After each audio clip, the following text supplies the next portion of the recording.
شريك له وأشهد أن محمدا عبده ورسوله المبعوث رحمة للأنام ختم الله به الأنبياء فكان مسك الختم بعثه الله لنا فأخرج الناس من الظلام فوق الظلام ومن التزم سنته فقد اهتدى واستقام ومن أعرض عن دينه تخبط في تياجير الظلام ومن أحدث في أمره ما ليس منه فهو رد مع الآثام صلى الله عليه وسلم أزكى صلاة وأتم السلام ورضي الله عن أهله الطيبين الأعلام وعن صحابته الخيار الكرام أما بعد. Para jamaah sidang salat subuh yang dimuliakan Allah Subhanahu wa taala.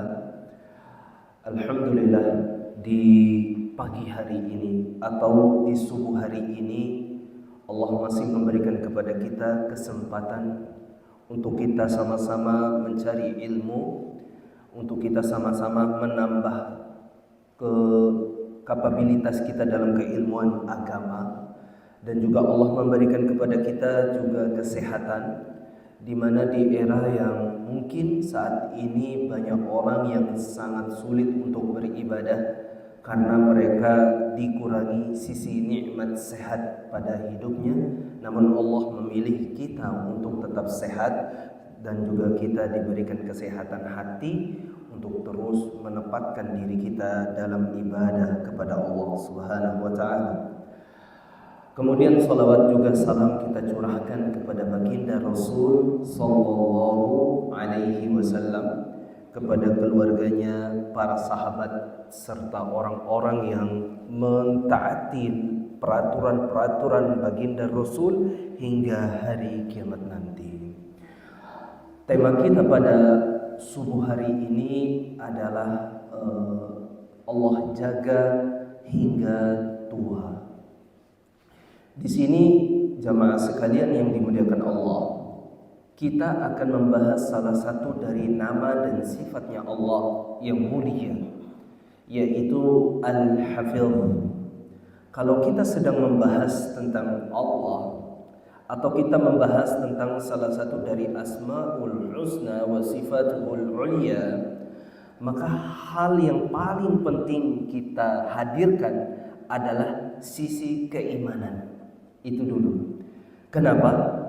Karena yang kita akan bahas adalah balasan atas perbuatan. Kalau enggak dibarengi dengan keimanan, maka motivasi itu akan kurang. Karena terkadang kita tuh pengennya tuh instan, pengen langsung jadi. Misal saya berbuat sedekah, oh langsung kaya kata Pak Ustadz. Makanya kita mengharapkannya adalah kekayaan itu aja. Ketika kita bersedekah tidak ada kekayaan yang menghampiri, maka yang terjadi adalah sisi keimanan atau percayanya sama Allah itu kurang kemudian hari. Maka kita akan membahas suatu nama Allah dan juga sifatnya Allah yang bernama Al-Hafidh. Al-Hafidh adalah yang maha menjaga, yang maha memelihara. Dan nantinya ana akan membahas di sini beberapa perbuatan agar Allah jaga kita hingga tua, bahkan Allah akan menjaga keturunan kita di masa depan. Allah Subhanahu wa taala ini sangat-sangat baik sama hambanya. Kok bisa seperti itu? Allah Subhanahu wa taala itu memberikan beberapa penjagaan yang mungkin sampai detik ini kita nggak sadar bahwasanya kita ini bisa selamat, bisa hidup itu karena penjagaan dari Allah Subhanahu wa taala. Allah Subhanahu wa taala mengkisahkan dalam Al-Qur'an beberapa hal yang kalau kita jaga bahkan kita diberikan penjagaan oleh Allah Subhanahu wa taala. Tapi sebelum daripada itu, kita akan membahas penjagaan tentang sisi duniawi. Di akhirat jelas, kalau kita benar-benar sungguh-sungguh menjaga hak Allah, Allah katakan dalam firman-Nya, "Hadza ma tu'aduna likulli awwabin hafidh." Kata malaikat, inilah surga. Kata Allah, inilah surga yang telah kami janjikan kepada kalian, yang telah menjaga hak Allah Subhanahu wa taala. Bagaimana cara dia menjaga hak Allah? Man khasyar rahmana bil ghaibi wa jaa biqalbin munib. Efek dari dia menjaga Allah adalah dia yang takut kepada Allah Subhanahu wa taala dan datang dengan hati yang penuh rasa taubat. Maka di sini berarti kita faham, kalau kita datang kepada Allah disertai dengan rasa ketidaktakutan kita kepadanya, maka dikhawatirkan dia bukan malah bertemu sama Allah. Makanya di sini kata para ulama, ilmu yang berkah itu bukan ilmu yang hanya disimak langsung ditinggal, tapi ilmu yang berhak adalah ketika kita mendapatkan ilmu lalu memberikan efek samping. Apa itu efek samping ilmu? Rasa takut dia kepada Allah Subhanahu wa taala. Makanya ketika kita misalnya duduk menyimak kajian, kemudian dia berefek, oh iya ya, kok saya takut sama Allah ya. Oh iya ya, saya takut untuk tidak masuk surga. Saya takut untuk masuknya ke dalam siksaan dan azab. Maka ketahuilah itu salah satu dari tanda indikator keberhasilan ilmu yang kita dapat. Kata Allah Subhanahu wa taala, "Innama yakhsyallaha min ibadihil ulama." Sesungguhnya yang takut kepada Allah Subhanahu wa taala adalah mereka para orang yang berilmu. Makanya di awal saya katakan, ketika kita membahas tentang Allah, hadirkan keimanan. Hadirkan keimanan. Allah Subhanahu wa taala berfirman, "Yarfa'illahu alladhina amanu minkum walladhina utul ilma darajat."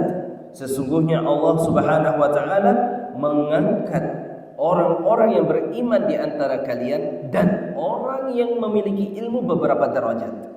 Iman dan ilmu.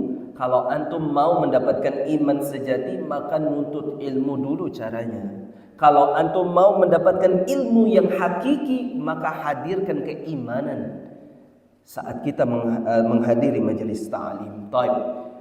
Apa saja yang harus kita jaga? Itu baru kita dapati di akhirat. Insya Allah nanti saya akan berikan daftar apa saja penjagaan Allah di dunia. Ya, apa saja yang perlu kita jaga? Yang pertama adalah jelas salat. Salat itu benar-benar ya, masya Allah. Kalau kita mau coba resapi salat itu, semua yang berkaitan sama salat pasti berkah.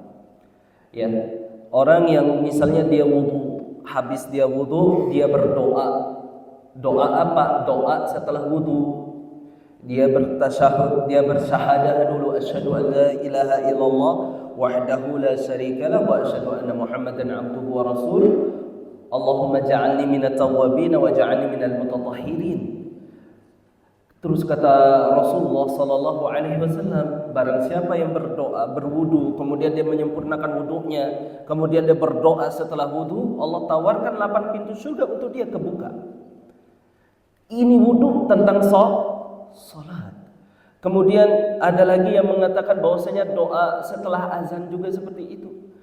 Allah akan mengampuni dosa-dosa seorang hamba yang walaupun dosa itu sebanyak buih di lautan. Kemudian ada lagi yang berkaitan sama masjid dan itu berkaitan sama salat. Siapa yang membangunkan Allah rumah, maka Allah akan membangunkan dirinya rumah nantinya di surga. Dan banyak sekali teman-teman sekalian, bapak-bapak hadirin. Apa saja yang berkaitan salat pasti dia berkah, pasti dia punya pahala. Pertanyaannya, lalu bagaimana dengan pahala salat itu sendiri? Sungguh besar di sisi Allah Subhanahu wa taala. Ya, kata Allah dalam Al-Qur'an, "Wa hafizu 'alas salawat was salatil wusta wa qumu lillahi qanitin." Jagalah kalian salat yang 5 waktu, terkhusus salatul wusta, salat asar, wa qumu lillahi qanitin, dan bangunlah kalian kepada Allah Subhanahu wa taala dengan rasa yang khusyuk. Ya, Allah suruh kita jaga hak yang paling mendasar adalah salat, terutama salat asar. Bahkan Rasulullah itu pernah bersabda khusus salat asar. Kata Rasulullah sallallahu alaihi wasallam, "Man taraka salatal asri faqad habita 'amaluhu." Siapa yang sengaja kemudian dia buang keyakinan wajibnya salat asar, faqad habita 'amaluhu. Telah batal semua ibadah, pahala ibadah yang dia telah lakukan. Ya, di firman Allah yang lain, walladzina hum 'ala salatihim yuhafizun. Di antara tanda orang yang beriman adalah mereka yang menjaga salat. Ya, mereka yang menjaga salat. Yang kedua adalah menjaga perut dan juga menjaga kepala. Maksudnya apa? Yang pertama adalah menjaga perut. Apapun yang kita makan, maka itulah yang menjadi tanggung jawab kita di akhirat. Rasulullah sallallahu alaihi wasallam kan bersabda yang artinya tidaklah ada satu aja, ya, walaupun serpihan kecil makanan itu, insya Allah akan menjadi apa? Bara apinya di neraka nantinya. Bahkan di hadis yang lain, makanan yang kita makan adalah suatu petanda bahwasanya doa kita diterima atau tidak. Rasulullah bersabda, "Tsumma dzakara rajula yutilu safar." Rasulullah sebutkan tentang seorang pemuda yang sedang melakukan perjalanan jauh. Az'asha akhbar. Yamudu yadayhi ila sama. Badannya lusuh. Kemudian dia angkatkan kedua tangannya di langit. Perhatikan di sini ada beberapa indikator doa itu berhasil. Pertama, safar. Maka kita jamaah kalau kita melaksanakan safar, jangan lupa untuk doa di jalan. Mampir masjid doa, atau enggak di dalam kendaraan doa. Karena di antara dakwah yang tiga doa yang Allah pasti terima, Allah pasti kabulkan, doa kita ketika perjalanan dakwatul musafir. Kemudian dia lusuh badannya. Makanya ketika kita sholat istisqa, minta hujan misalnya, disarankan, dianjurkan untuk membalikkan baju kita, menampakkan diri kita yang lusuh, menampakkan diri kita yang benar-benar mungkin tidak enak dilihat, supaya menjadi tanda bahwasanya kita sangat butuh dengan Allah dan pertolongannya. Makanya kalau bapak-bapak pernah lihat ada video di Masjidil Haram ketika imam itu sudah selesai sholat wajib, kemudian ada seruan untuk sholat istisqa, minta hujan, maka sang imam itu dia balik jubahnya dia, atau enggak pelapis jubahnya itu. Biasa kalau di imam-imam Masjidil Haram itu punya pelapisnya itu dibalik, supaya apa? Petanda ini kita sedang butuh-butuhnya sama Allah Subhanahu wa ta'ala. Ini orang sudah dia safar, sudah lusuh pakaiannya, dia angkat kedua tangannya. Maka ketika berdoa itu dianjurkan angkat kedua tangan. Karena Allah malu saat kita balikkan tangan kita, sedangkan dia tidak mendapatkan apapun dari doanya dia. Habis itu dia bilang apa? Ya Rabb, ya Rabb. Di antara doa yang pasti Allah terima adalah ketika kita menggunakan nama-nama Allah yang husna dan sifat-sifat yang mulia. Maka di antaranya adalah ketika kita menggunakan nama-nama tadi, ya Rabb, ya Allah, Allahumma, ya Razzaq ketika kita minta rizki, ya Ghani kita minta kekayaan. Sebutkan dulu, awali doa kita pakai nama-nama Allah dulu. Misal kita mau dimudahkan urusan, ya Wahhab, ya Aziz. Misalnya kita meminta untuk dosa-dosa kita dihapuskan, ya Ghafur, ya Ghaffar. Ya, ini semua ada pada pemuda tadi. Tapi apa kata Rasulullah sallallahu alaihi wasallam? Wa mat'amuhu haram. Isi perutnya dia makan pakai makanan yang haram. Wa mashrabuhu haram, minumannya haram. Wa malbasuhu haram, pakaian dia itu dihasilkan dari dana yang haram. Wa ghudhiya bil haram, dia kenyang dari yang haram-haram. Fa anna yustajabu lahu, maka bagaimana Allah akan kabulkan doa-doa di dia. Hadis riwayat Muslim. Kemudian bapak-bapak, tidakkah kita ingat bahwasanya makanan yang kita kasih ke keluarga adalah cara untuk memberikan kecerdasan untuk buah hati kita di rumah. Siapa yang tidak kenal dengan Imam Bukhari? Imam Bukhari itu jamaah sekalian, dia mengatakan, dia mengklaim dirinya bahwasanya ini hafiztu mi'ata alfa hadisin sahih. Aku menghafal 100.000 hadis yang sahih.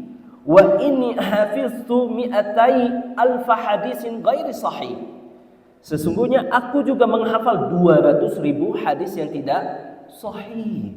Saking pintarnya, akhirnya teman-temannya, bapaknya Imam Bukhari itu kumpul ke bapaknya Imam Bukhari, namanya Ismail. Wahai Ismail, kok bisa kamu memiliki anak sepinter, secerdas Imam Bukhari? Maka kata Ismail, aku tidaklah memberikan sepeser pun dirham kepada keluargaku dari harta yang syubhat, harta yang mendekati keharaman saja aku nggak kasih, apalagi yang haram. Itu menjaga perut, menjaga pikiran, hati-hati, karena Allah membaca pikiran. Ya, ya'lamu kha'inatal a'yun wa ma tukhfi sudur. Allah melihat pengkhianatan mata, kedipan-kedipan, dan Allah melihat isi pikiran kita. Itu yang dijaga. Yang ketiga, menjaga lisan.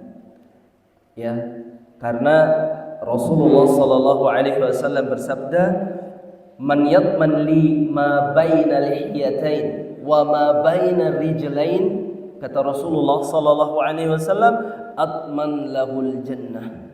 Barang siapa yang bisa menjamin di antara kumis dan juga janggutnya dia, maksudnya lisan, dan juga di antara kedua pahanya dia, kakinya, maksudnya adalah kemaluan, maka Rasulullah menjamin untuknya adalah surga. Ya, terkadang lisan ini memang tak bertulang, tapi terkadang lebih tajam daripada pedang.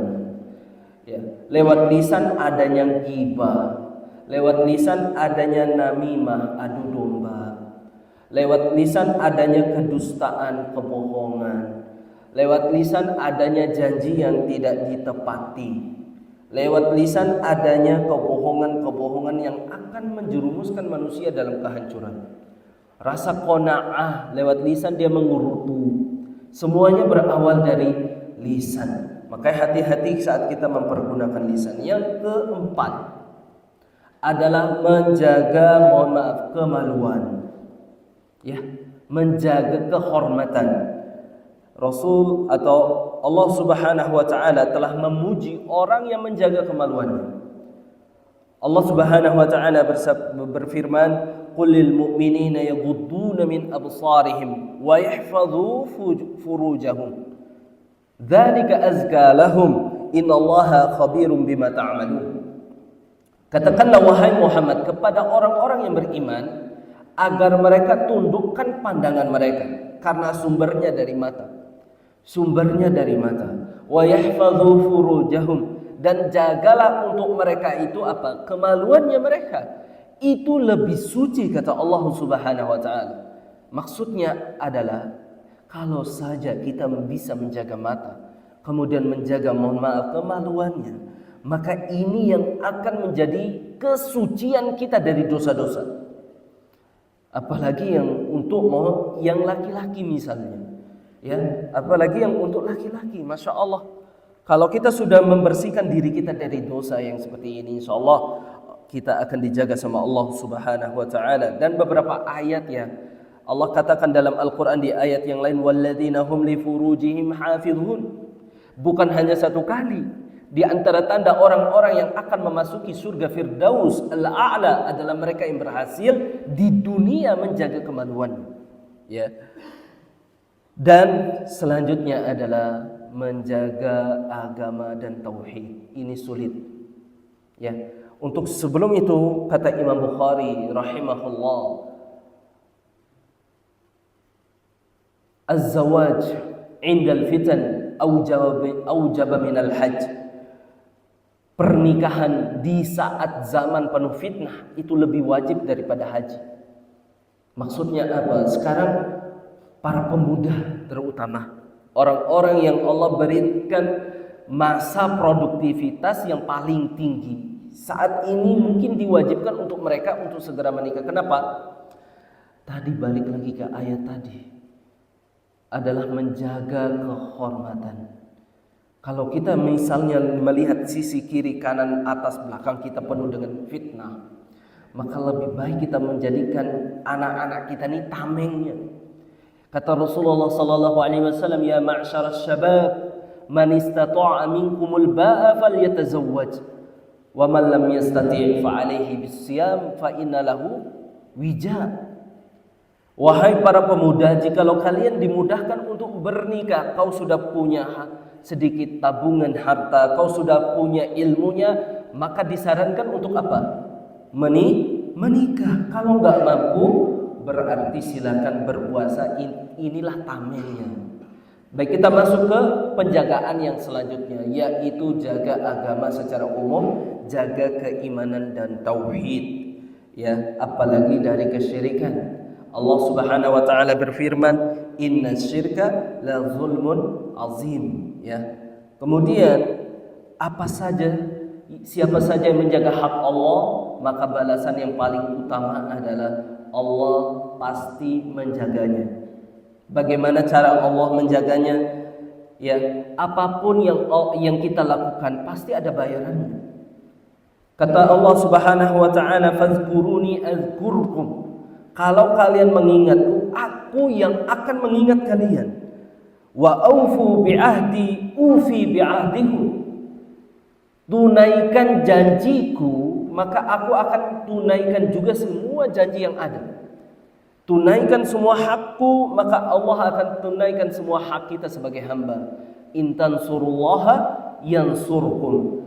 Jikalau kalian menolong agamanya Allah, maka Allah akan pasti menjaga. Pertama, yang menjadi bentuk penjagaan Allah yang pertama adalah kita dijaga oleh para malaikat. Maka jamaah perlu antum ketahui, ada dua malaikat yang menjaga kita saat waktu subuh sampai nanti sore. Kemudian nanti sore diganti pakai malaikat yang lain, lanjut malam saat kita tidur. Malaikat tersebut namanya malaikat mu'aqibat.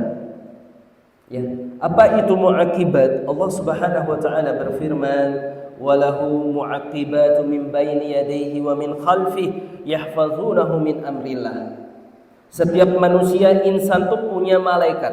Pertama dia jaga waktu pagi, habis itu gantian nanti pas sore hari mendekati maghrib, muncul lagi malaikat yang selanjutnya menjaga dia saat tidurnya dia.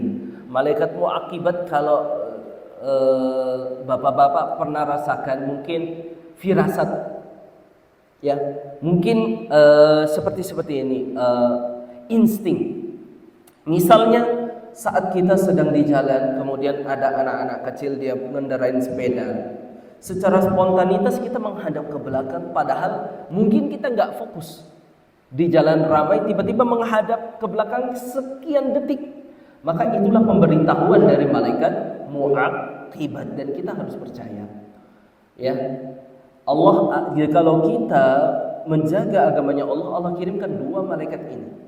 Malaikat mu'aqibat tugasnya hanya satu, menjaga hamba di dunia. Jadi bukan hanya malaikat pencatat amal yang hadir atau enggak malaikat maut yang hadir, tapi ada nama lain lagi di antara nama malaikat mu'aqibat namanya, yang akan menjaga hamba yang menjaga hak Allah Subhanahu wa taala. Ya, sebagaimana yang dikatakan oleh Ibnu Katsir saat mentafsirkan ayat yang tadi gitu. Bahwasanya Allah mengirimkan dua malaikat pergantian siang dan malam untuk menjaga seorang hamba yang menjaganya dari kejadian-kejadian yang tidak diinginkan. Kemudian yang kedua, bentuk penjagaan Allah, dan ini menjadi inti dari kajian kita pada subuh kali ini. Apa itu? Allah akan menjaga masa tua kita. Allah akan menjaga masa usia senjanya kita. Makanya kita sangat diatur sama syariat ya, bukan hanya tentang olahraga yang kita kerjakan, misalnya main bola, aktivitas-aktivitas olahraga misalnya main bulu tangkis memang bagus untuk pergerakan massa otot dan energi di masa tua nanti, tapi yang terpenting adalah hati yang kita jaga, hati yang penuh dengan penjagaan dari Allah Subhanahu wa taala. Kalau kita lihat ada salah satu ulama yang dia diceritakan sama Syekh Ibnu Rajab rahimahullah, dikisahkan bahwasanya di Jami'ul Ulumi wal Hikam bahwasanya ada ulama udah ratusan tahun dia punya umur, tapi lompatannya itu jauh sekali, larinya itu sangat kencang. Ketika ulama ini ditanya, kok bisa kamu sefit ini, kok bisa kondisimu sebugar ini, padahal umurmu sudah senja. Maka kata ulama tersebut, dia bilang gini, inna nahnu nahfadullaha 'inda as-sighar fahafizana Allah 'inda al-kibar. Fahafizana Allah indal kibar. Sesungguhnya kami menjaga Allah saat kami remaja, saat kami usianya masih dini kami sudah sholat, saat kami usia dini kami sudah nuntut ilmu, saat usia dini kami sudah rajin sedekah. Maka Allah Subhanahu wa taala menjaga kami di usia senja. Ada timbal baliknya. Bahkan kalau kita tahu salah satu ulama Syafi'i, ada Matan Abi Suja. Matan Abi Suja ini salah satu masdarnya orang kita sebagai yang bermadzhab Syafi'i. Orang Indonesia ya kebanyakan. Nah, Matan Abi Suja ini nama penulisnya adalah Ahmad Al-Husain. Ya, Ahmad Al-Husain Abi Suja itu kalau tidak tahu umur beliau wafat adalah umur yang ke-160, Bapak-bapak. 160 tahun. Di umurnya yang 100 tahun masih menghafal hadis, masih menuntut ilmu, masih kuat. Ya, bahkan beliau ini mungkin Masya Allah ya. Bahkan beliau ini di umur yang 14 tahun sudah menjadi ulama besar dan hakim qadi di tempatnya. 14 tahun. Ya. 14 tahun. Jangan heran ya, Imam Bukhari 10 tahun udah hafal Quran, Imam Syafi'i 10 tahun bahkan kurang ya. Dikisahkan bahwa saya umurnya 6 tahun sudah hafal Quran, 10 tahun sudah hafal hadisnya kitab Imam Malik. Maksudnya apa di sini? Jangan kaget kalau umur mereka itu Masya Allah 100 tahun, 160. Ustadz, ini kan umur orang zaman terdahulu, enggak juga seperti itu. Banyak kok yang wafat duluan. Tapi ini begitu dahsyatnya umurnya sang Imam Abi Suja. Kenapa bisa seperti itu? Dijelaskan sama beliau. Tipsnya, memang saat beliau menuntut ilmu kan banyak jalan kaki. Zaman dahulu kan masih belum ada MSG, vicin dan lain sebagainya. Zaman dahulu bagus-bagus makanannya. Tapi hal yang paling utama beliau sebutkan adalah tipsnya bagi dia adalah dia jaga agama Allah. Baru Allah lihat, kan sekarang Allah akan menjaga aku, kata dia. Baru disebutkan bahwasanya dia sering jalan kaki, makanannya, dan itu semua menjadi sunnah, teman-teman sekalian, bapak-bapak. Sunnah Rasulullah Sallallahu Alaihi Wasallam. Berlari sunnah Rasul, berkuda sunnah Rasul, berenang juga demikian, latihan bulat juga demikian, karena itu semua yang Rasulullah kerjakan, memanah dan lain sebagainya. Kemudian di saat umur kita misalnya sudah seperti ini, sudah di usia senja misalnya, maka menjadi tujuan dan juga upaya kita menjadikan anak-anak kita ini selalu terjaga sampai esok tua. Tadi Imam Abu Suja sudah menjadi qadi, hakim di tempatnya ketika umurnya masih 14 tahun. Kok bisa langsung kayak gitu? Enggak ada plek ketiplek langsung jadi qadi. Pasti ada perjuangan, usaha yang sudah mungkin dia korbankan di masa muda. Memang seperti itunya harusnya orang-orang atau teman-teman yang masih muda masih anak kecil, kalau mau Allah jaga masa tuanya, maka hendaklah dia jaga Allah di masa mudanya.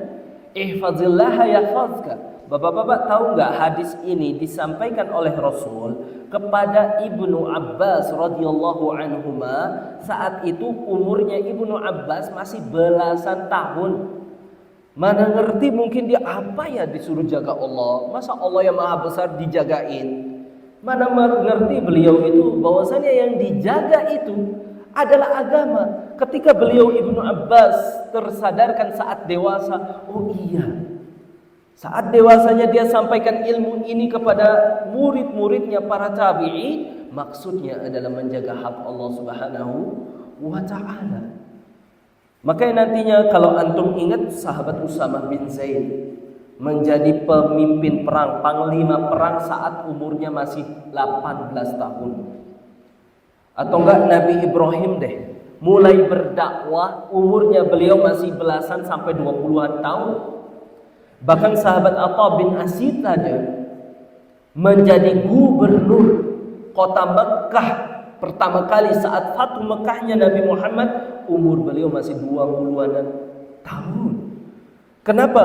Nggak bisa langsung instan, perlu didikan awal.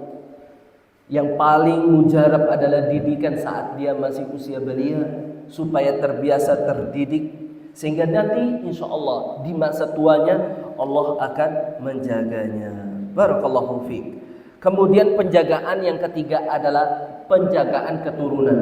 Ini untuk kita bapak-bapak yang memiliki keturunan dan anak-anak saleh-salehah. Dan Allah sudah berfirman dalam Al-Quran jelas-jelas. Allah Subhanahu wa ta'ala mengatakan dalam surat Al-Kahf, Allah berfirman, wa ammal jidaru fakana li ghulamaini yatimaini fil Madinah wa kana tahtahu kanzul lahuma wa kana abuhuma salihah. Perhatikan di sini.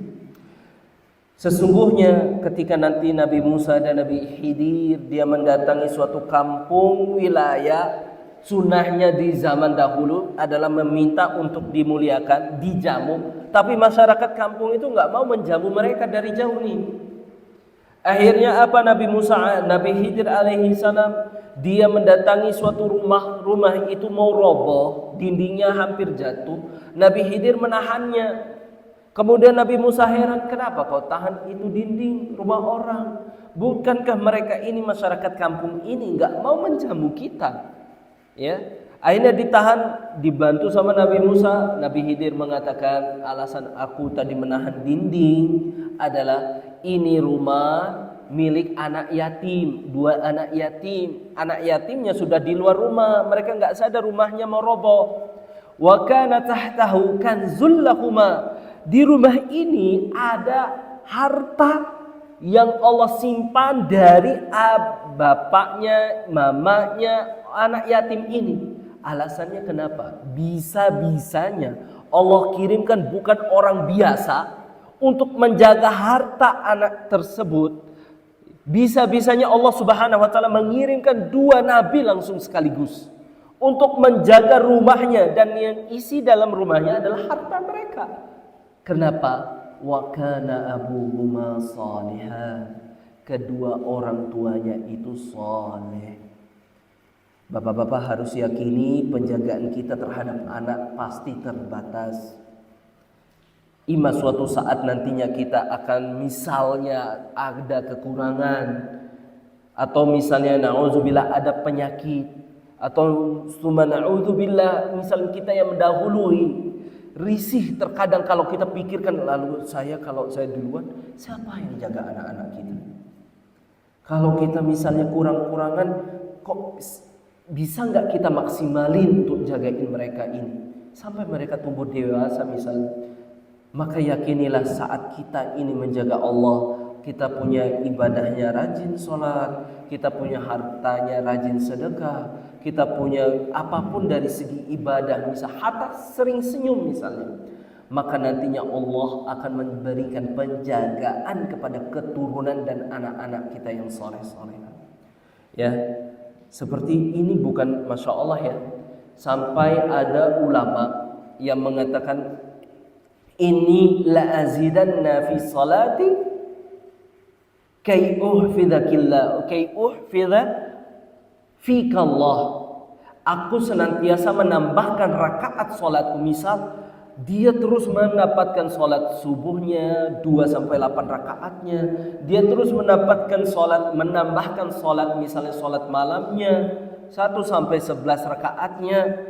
Dia utamakan itu karena apa? Dia niatkan supaya Allah menjaga anaknya.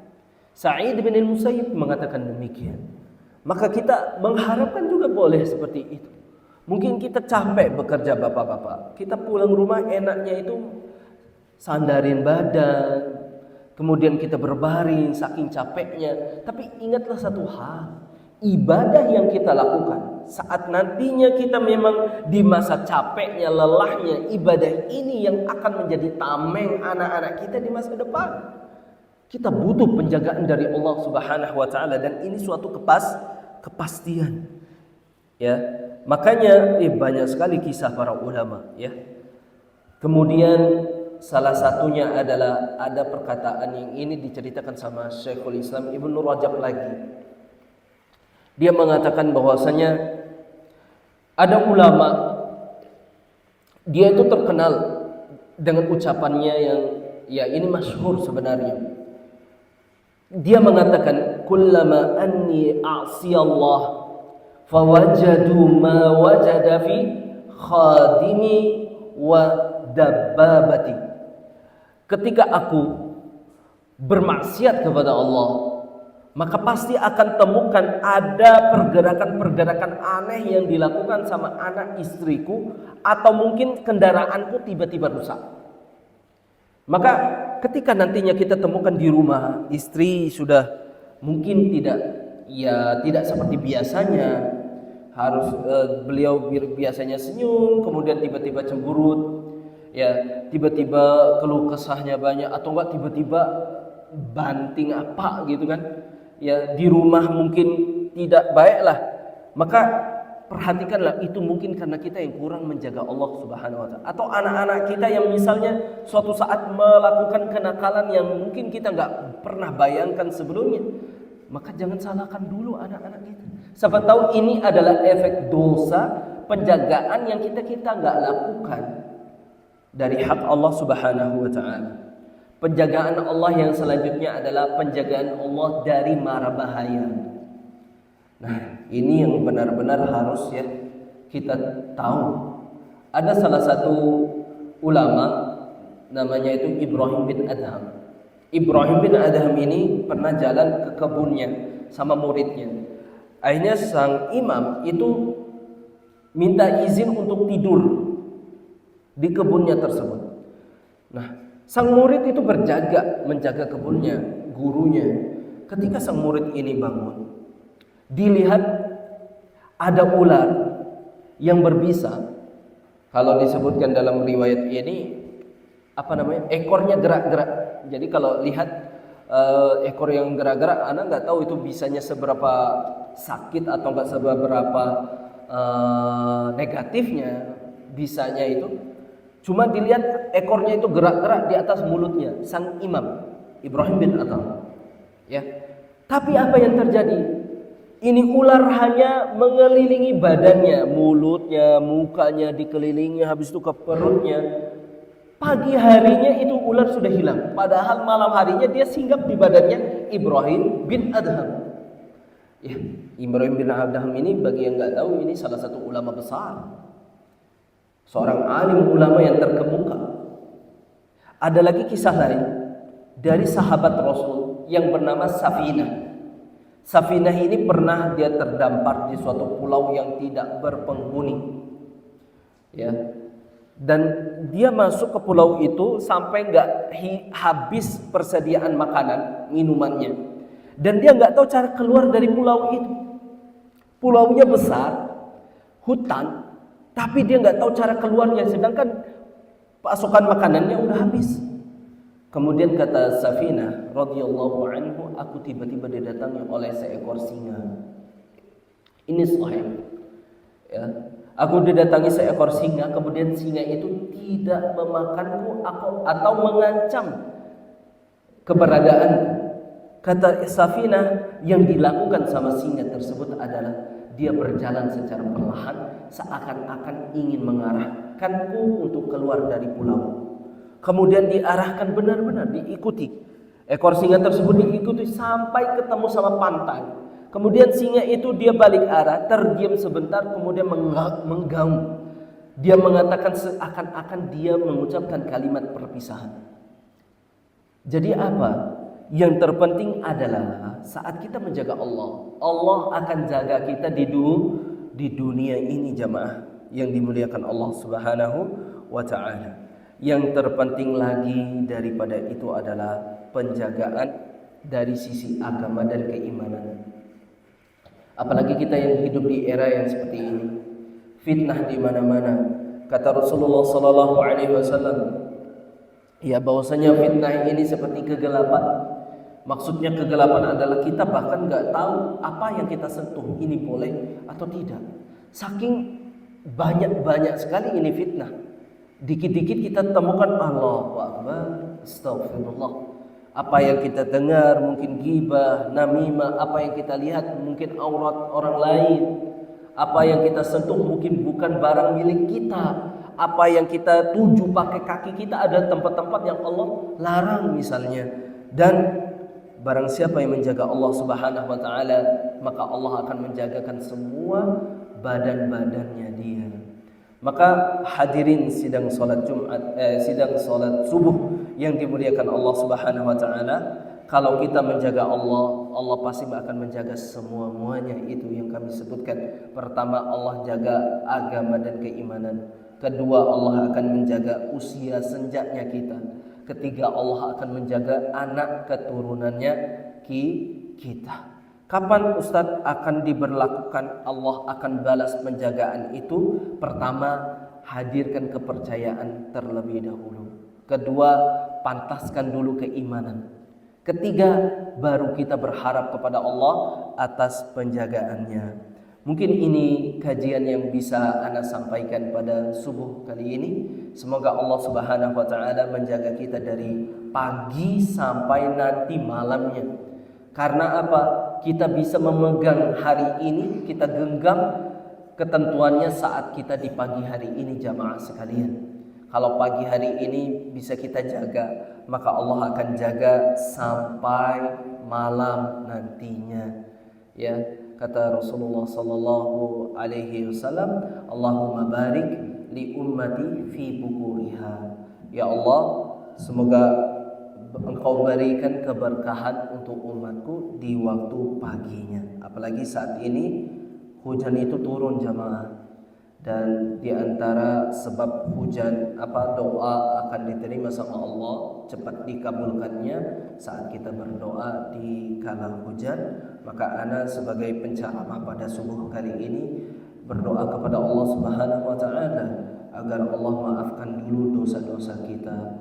Allah juga memudahkan langkah kaki kita dalam melaksanakan aktivitas harian di pagi hari ini.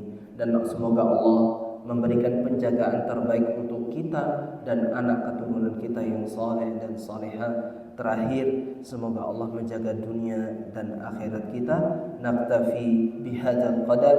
Thumma subhanakallahumma wa bihamdika asyhadu an la ilaha illa anta astaghfiruka wa atubu ilaik. Assalamualaikum warahmatullahi wabarakatuh. Oh, boleh. Mungkin ada dari hadirin yang ini ada pertanyaan. Insya Allah kita jawab sekapabilitas keilmuan.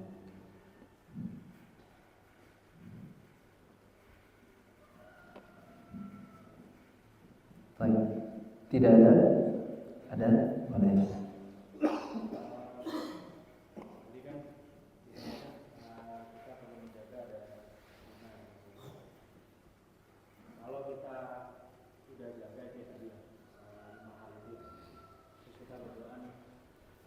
Tapi hari itu nggak berjalan sesuai sama yang kita inginkan gitu. Itu sikap kita gimana? Baik. Ini pertanyaan yang bagus ya. Kenapa?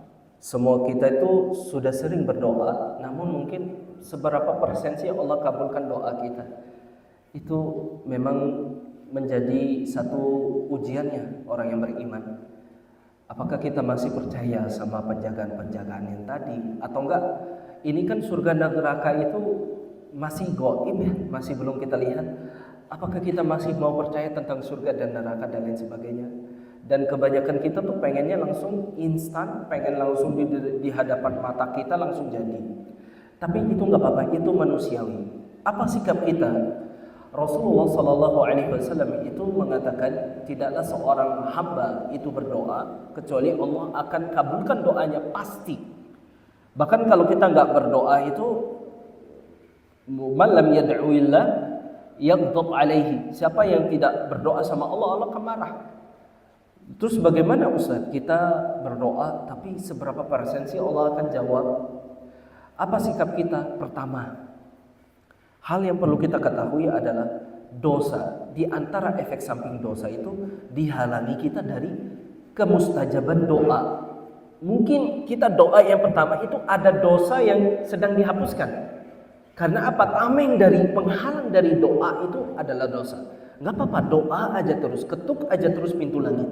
Supaya dosa-dosa ini kelar duluan. Yang kedua, mungkin cara kita saat berdoa itu kurang. Contoh tadi, adab doa dulu kita pelajari Pak ya. Yang pertama angkat tangan.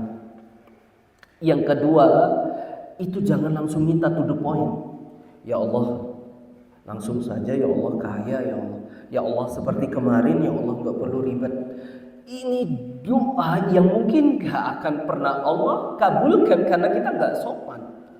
Bagaimana adab-adab doa? Angkat tangan, kemudian puji-puji Allah, kemudian pakai nama-nama Allah yang sempurna, Asmaul Husna, Sifatul Ulia, kemudian pakai solawat, selanjutnya pakai kalimat tauhid. La ilaha illallah. Baru kemudian kita sambungkan pakai doa yang kita harapkan. Tutupnya lagi pakai sholawat. Ini Pak, sholawat ini manjur. Ya, ada sahabat, ada Rasulullah dia nyaranin sahabat kalau minta tuh pakai sholawat. Ditanya sama sahabat, ini berapa kali saya sholawat? Ya kalau bisa sebanyak-banyak itu yang lebih afdal. Akhirnya kata sahabat ini, kalau gitu saya jadikan satu salawat dalam doa saya. Ya kalau bisa lebih banyak lebih afdal kata Nabi. 2 salawat, 3 salawat, bahkan isi doanya salawat semua. Ya, saking manjurnya salawat kepada Rasulullah SAW. Baik, itu yang selanjutnya. Gara-gara dosa. Kedua, doanya kurang. Ketiga, hatinya nggak hadir ketika doa. Maksudnya apa Ustaz? Innallaha kata Rasulullah SAW tidak akan menjawab doa seorang hamba yang hatinya ghafil. Hatinya tuh nggak nyatu sama doa. Misal dia doa nih, Allahumma rfa'anna al-bala. Tapi apa? Dia nggak tahu bala itu apa. Hatinya itu pengen kelarin doanya dia. Banyak dia punya doa, Allahumma shfadna wal muslimin, Allahumma shfi mardana wa mardal muslimin. Allah sembuhkan penyakitku, penyakit orang-orang kaum muslimin. Hatinya, lisannya saja yang berdoa, hatinya nggak hadir. Pertama jamaah sekalian, kita resapi doa itu betul-betul. Bahkan ada ulama yang bernama Syekh Sa'id atau Syekh Sa'ad, dia mengatakan kalau kita benar-benar keluh kesahnya, curhatnya benar-benar betul sama Allah, itu dia pasti nangis. Seakan-akan kita yang waktu kecil minta sepeda pada orang tua kita. Kita minta kebutuhan pada orang tua, ya Allah, ayolah ma, beli sepeda. Nangis ngerengek, itu tanda hati dia lagi butuh-butuhnya. Hati dia nggak ghafil, hati dia benar-benar hadir saat doa. Ini sengaja saya pisahkan dari adab-adab doa. Kenapa? Sangat penting ini. Hati-hati sama orang yang angkat tangan kemudian dia nangis saat dia berdoa. Itu wallah, itu pasti cepat Ya, yang selanjutnya Ustadz, ana sudah lakuin saran-saran tadi, hindarin dosa, adab-adab doa, hadirkan hati ketika doa, tapi Allah belum saja kabulkan. Saya minta penjagaan untuk keturunan, tapi kenapa besok-besoknya anak saya sakit, Ustaz? Besok-besoknya anak saya misalnya, mohon maaf, di DO misalnya dari kampusnya dan lain sebagainya, ragam. Ustaz gimana nih? Berarti nggak betul kajian pada subuh kali ini. Ingatlah, doa itu Allah pasti jawab. Fa idza sa'alaka ibadi anni fa inni qarib. Pasti Allah jawab. Terus bagaimana Ustaz? Sikap kita, kata Rasul, Allah kabulkan doa itu pakai beberapa cara.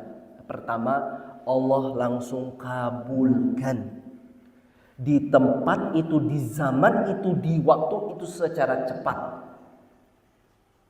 Tapi ingatlah perkataan Ali bin Abi Thalib. Apa kata beliau? Ketika saya meminta sama Allah Subhanahu wa taala dengan suatu doa, kemudian Allah tidak menjawab doanya saya, bahkan lebih memberikan balasan yang sebaliknya dari apa yang saya doakan. Itu lebih saya gembira sejadi-jadinya daripada doa yang saya utarakan itu dikabulkan. Kalau kita mungkin bingung ya. Kita mintanya A, Allah kasih Z. Tapi kata Ali bin Abi Thalib meneruskan perkataannya tadi, yang pertama, ketika saya berdoa, kemudian Allah langsung kabulkan, ini adalah pilihannya saya sebagai hamba yang fakir. Tidak ada dayanya kita di hadapan Allah, siapa kita?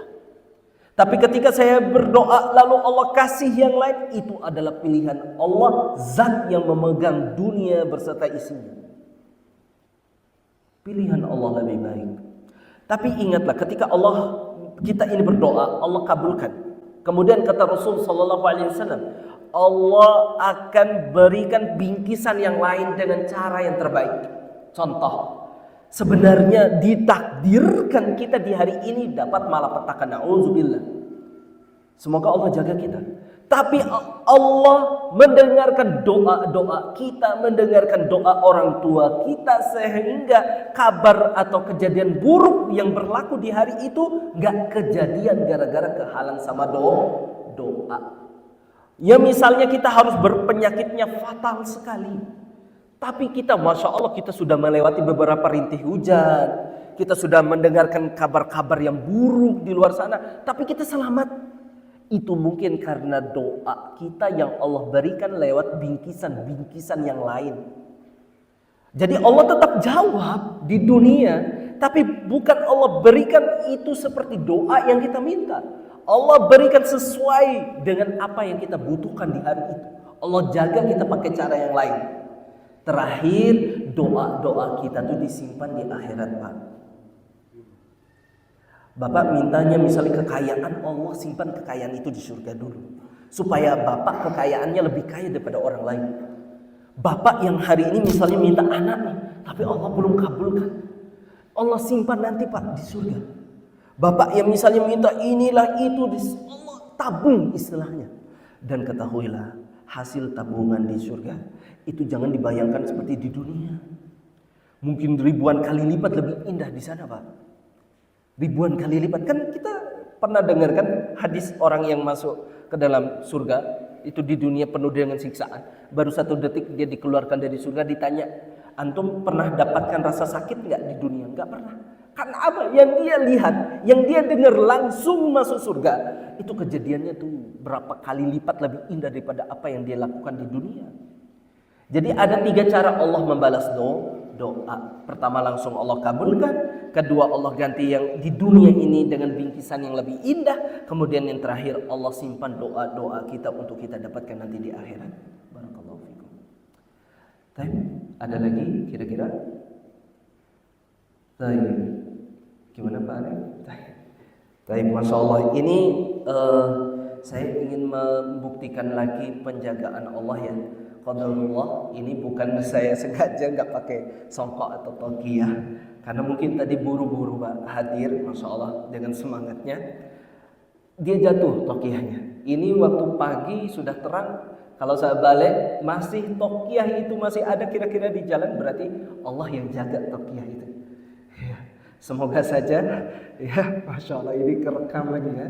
Tapi semoga saja Allah mengampuni dosa ana nggak pakai Tokiyah dan panitia memaafkan ana juga di sini. Naktafi bihadzal qadar. Assalamualaikum warahmatullahi wabarakatuh.